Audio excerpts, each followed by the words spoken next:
오늘부터 스가랴서를 통하여서 하나님이 재건하시고 또 회복하시고 또 우리의 삶 가운데 진정한 부흥을 허락하시는 하나님의 손길을 발견하는 말씀이 우리에게 전해지기를 원합니다. 무너진 것을 다시 재건하는 일이 새로운 일을 그냥 시작하는 것보다 훨씬 어렵습니다. 하나님은 지금도 쉬지 않고 이 재건하시는 일을 하고 계시는 하나님이십니다. 그러면 우리에게 있어서 우리에게 과제는 우리가 어떠한 잘못을 행하지 않고 어떠한 잘못된 길로 가지 않는 것보다 더 중요한 것이 무엇이냐면 아버지께로 돌아오는 일에 실패하지 않는 것입니다. 물론 하나님께서는 우리가 하나님의 뜻을 미리 알고 하나님의 명령에 순종하는 삶을 훨씬 기뻐하십니다. 그런데 하나님은 우리를 부르실 때 우리의 연약함을 다 아시기 때문에 우리가 하나님의 뜻대로 사는 일에 실패하고 절망하고 쓰러져 있는 것을 아시고 그럼에도 불구하고 우리를 부르신 하나님이신 것을 우리가 믿음으로 고백할 수 있는 이 자리에 함께 나아가기를 원합니다.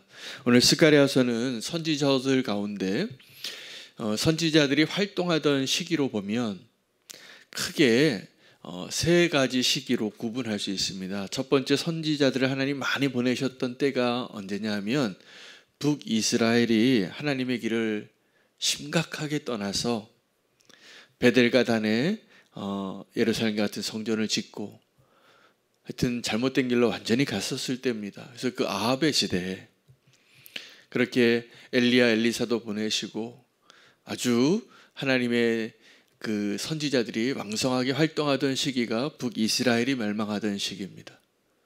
또 하나는 남유다가 멸망할 때입니다. 예루살렘이 무너집니다. 다 짓밟혀지고 돌 위에 돌 하나 남지 않고 무너져 갈 때 하나님께서 그 남유다를 끝까지 돌아오라고, 근데 하나님이 그때 돌아오라고 명령하시고 하나님이 보내신 선지자들의 메시지는 일관되게 이제 이 예루살렘 무너질 거라는 거였습니다. 그리고 바벨론으로 끌려가게 될 것이다. 그러면 하나님이 너에게 지금 심판을 하시는 이것을 인정하고 돌이키라는 말씀을 전하는 선지자들의 메시지를 들었을 때 오늘 이 스가랴에게 있어서는 조상들이죠. 계속 반대로 갑니다. 그 선지자의 말씀을 듣지 못하는 것이죠. 이제 세 번째 선지자들이 많이 등장하는 시기는 회복의 시기입니다. 세 번 이렇게 포로로 끌려가고 또 세 번 다시 이렇게 귀환을 하는 하나님의 역사하심이죠. 그 하나님이 계획하신 거였습니다. 그리고 이 스가랴는 언제 활동한 선교사냐 하면 이 돌아오는 시기에 귀하게 쓰임받은 선지자이고 제사장입니다. 그래서 이 스가랴가 이제 다시 한번 하나님의 말씀을 전하는 선지자가 돼서 전할 때에는 이 황폐한 예루살렘을 재건하는 게 과제였습니다. 이 무너진 땅, 이 무너진 성전을 다시 하나님께서 재건하라고 보내시는데 절망스러운 상황입니다.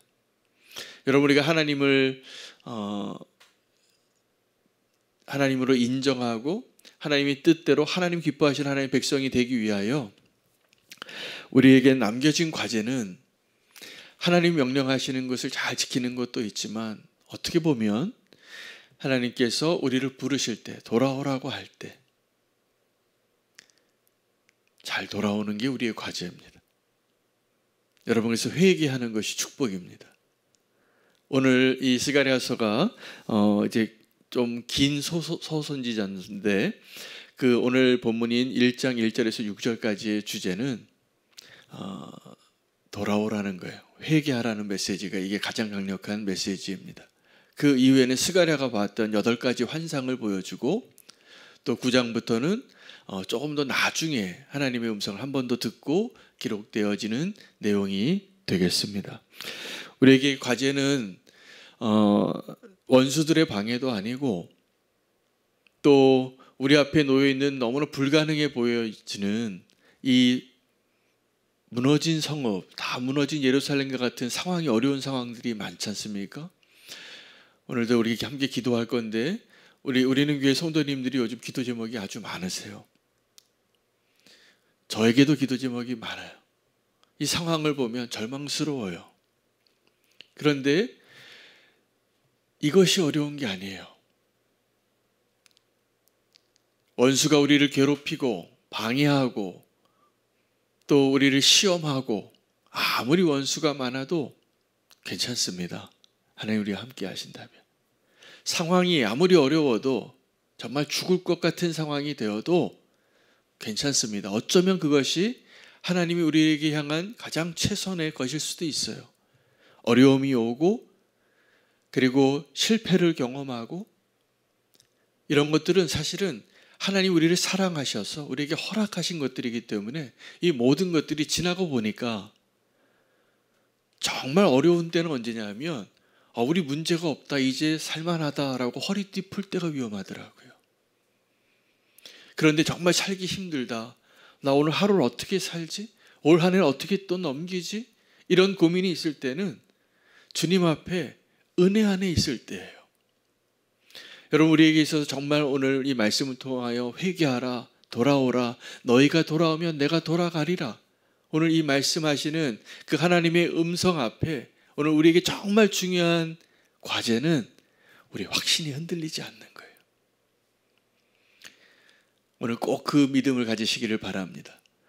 베드로가 예수님을 정말 사랑했지만 예수님은 그 베드로를 부르실 때부터 베드로의 장점과 단점을 다 아시고 부르셨어요.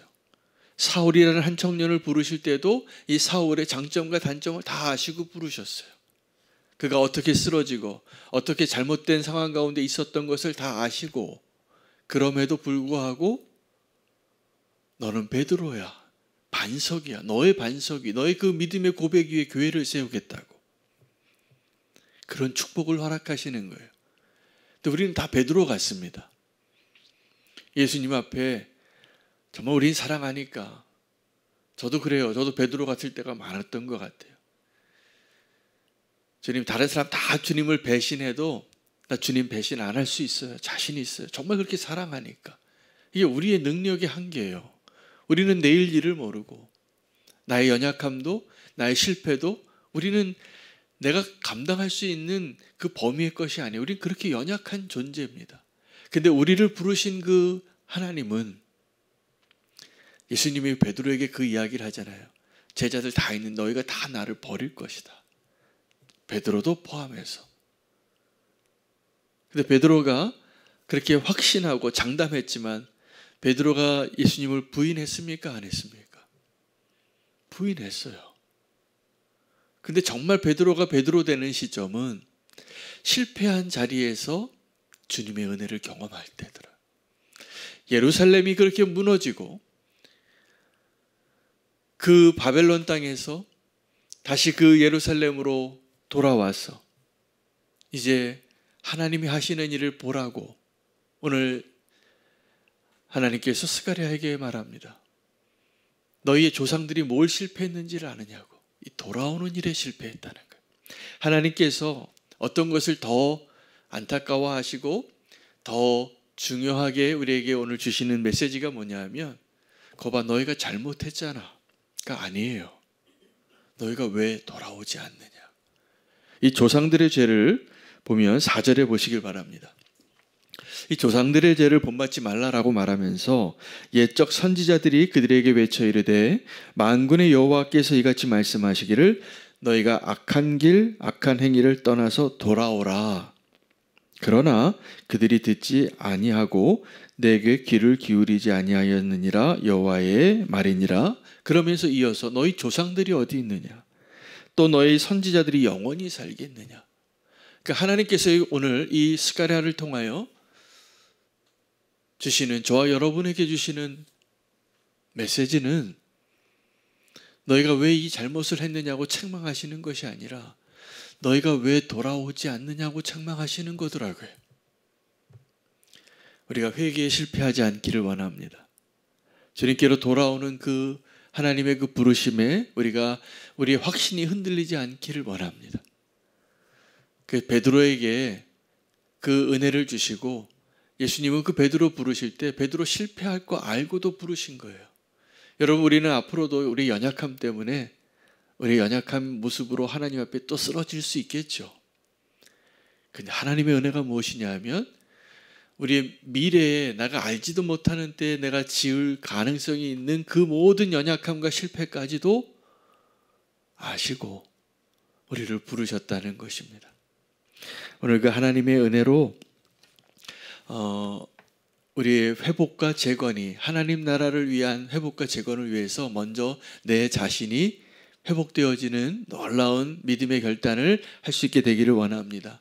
오늘 이 본문의 오늘 결론은 스가랴의 이름에서 찾을 수 있습니다. 스가랴라는 선지자의 이름의 의미는 내가 너를 잊지 않고 있다라는 것이에요. 그래서 학개와 스가랴가 함께 이 재건의 시기에 하나님께서 보내신 영적인 지도자고 선지자들인데, 이 스가랴의 이름이 하나님이 그 시대의 그 이스라엘 백성을 향한 하나님의 메시지였어요. 내가 너를 잊지 않고 있다고. 내가 너를 포기하지 않고 있다고. 오늘도 재건의 자리에 서 있는 저와 여러분이 다시 한번 하나님의 이 스가랴의 이름을 기억하며 내가 너를 기억하고 있다, 내가 너를 잊지 않고 있다 라고 말씀하시는 그 하나님의 음성을 붙잡고 쓰러진 자리, 무너진 자리에서 다시 한번 일어나서 베드로와 같이, 또 사울과 같이, 또 학개와 스가랴와 같이 우리가 다시 재건하고 회복해야 할 하나님의 나라 그 자리에 주님과 함께 누리는 축복이 풍성해지시기를 바랍니다. 우리의 마음이 자꾸 무너지니까 스가랴를 보내신 거예요. 내가 너를 잊지 않고 있다고. 주님은 우리를 잊지 않으시고 우리를 포기하지 않으시는 하나님이심을 믿습니다. 오늘 말씀 붙잡고 기억하시고 기도하겠습니다. 함께 기도할 제목을 좀